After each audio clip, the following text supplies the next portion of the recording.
Hello to all my story lovers. Welcome back in Storytime channel.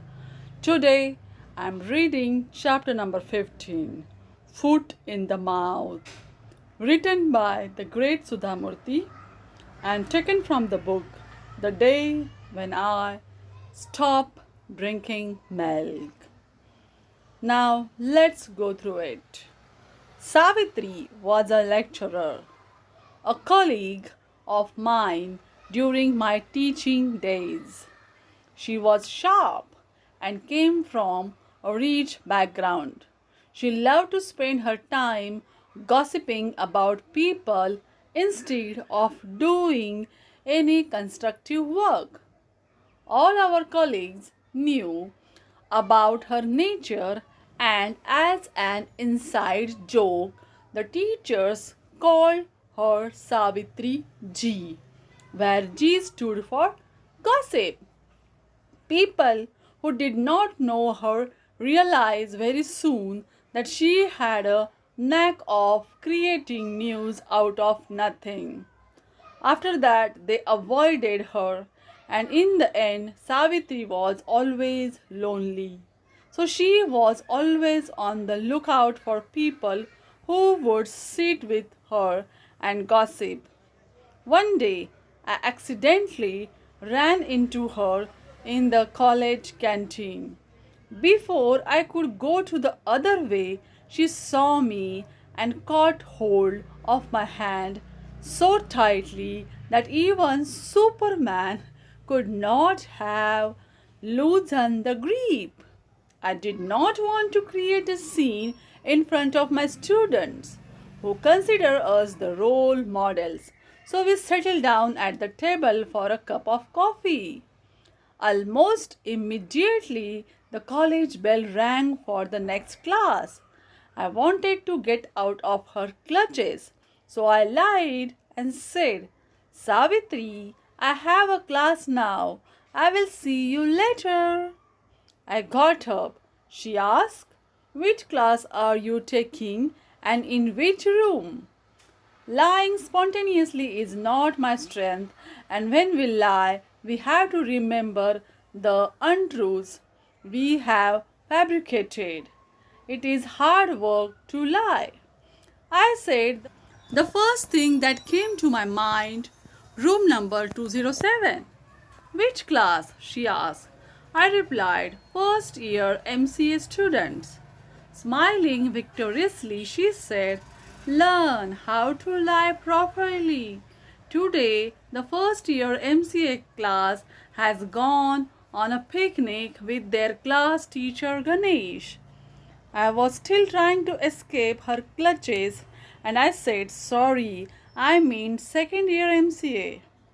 Keep quiet and sit down. Rooms 201 to 2010 have been getting whitewashed since yesterday. I knew I was guilty, and I had no other option but to sit down again. Savitri started talking immediately.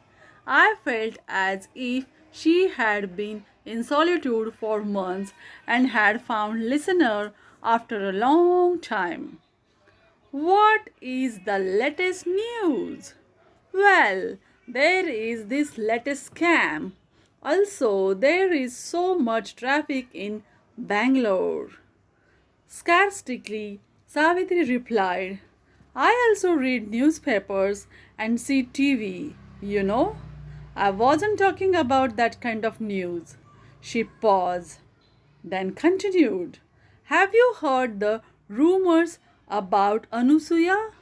I just couldn't believe what I heard. Anusuya, or Ansi as I called her, was a common friend. She was dignified and non interfering.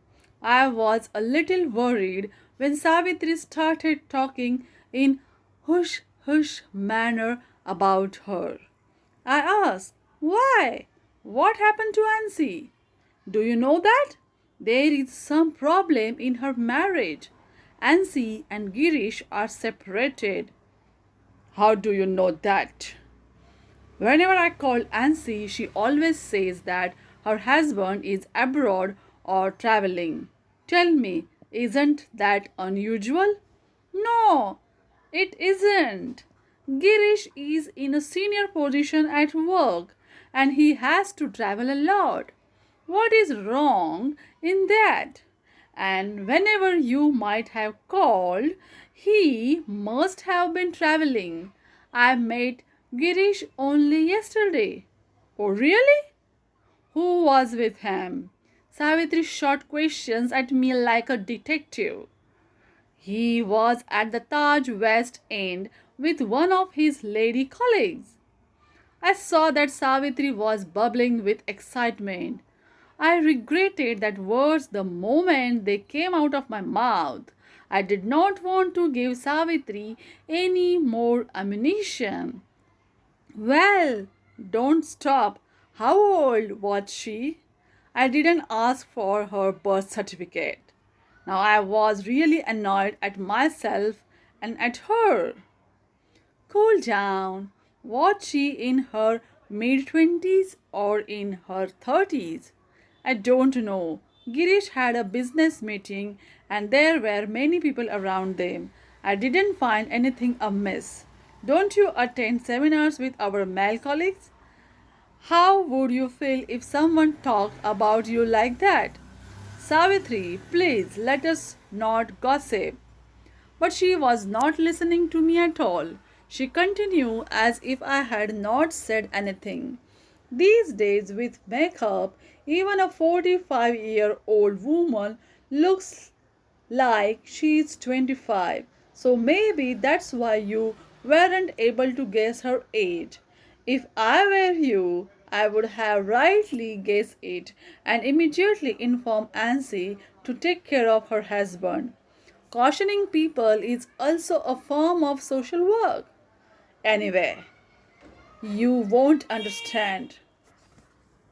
She changed the topic and without waiting for my answer, she asked, have you met Roma lately? Roma was another common friend. She was very fashionable and had a modern outlook. I knew that Roma was a good woman. Savitri continued her commentary. Money has gone to Roma's head. How can her husband earn so much money in such a short period? They must be doing something illegal. Without working hard, they have made so much money. Look at Roma. She is so fashionable. She wears only designer sarees and can be seen in a beauty parlors getting expensive facials. She even has a personal fitness trainer. She doesn't help her poor relatives at all but is ready to spend a lot of money on herself. How do you know all this? She smiled and said, I don't talk without proof. Govind told my driver. Who is Govind? Govind is my driver's friend and Roma's driver's cousin. I did not know what Govind had told Savitri's driver and how Savitri had interrupted it, but I knew Roma well. It was true that Roma was fashionable and rich, but that did not mean that she did not help others. Roma had come to our foundation office many times to give a check with a large amount of money as donation. She always requested me not to tell anyone about it. I also knew that all of Roma's relatives had built houses with her help and even bought cars, but nobody said it in public because Roma never wanted people to know. She liked to donate anonymously.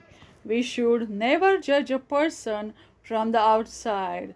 But there was no point in talking about these things to Savitri, who would just gossip and find a reason to blame others without even knowing the details. I got irritated with Savitri and was about to get up. Savitri again changed the subject. Sumati is a fine lady and very innocent too.